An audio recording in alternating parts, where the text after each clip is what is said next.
an de an, suntem deja la a 5-a ediție, APAR organizează Emprecamp, atelier și camp totodată, un mix de dezvoltare antreprenorială.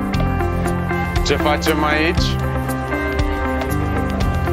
Dezvoltăm oameni, dezvoltăm competențe, dezvoltăm afaceri și mai ales dezvoltăm și relații. Te așteptăm între noi!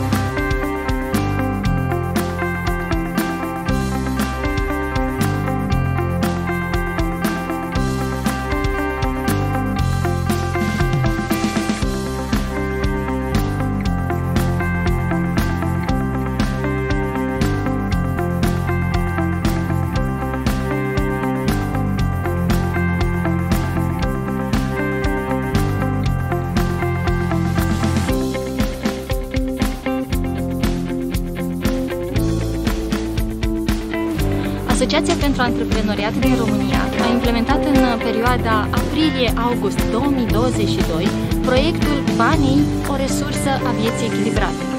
Acest proiect este derulat prin fondul Banometru, un fond realizat de către Asociația Educație pentru Viață Reală, Asociația pentru Relații Comunitare și ING Bank.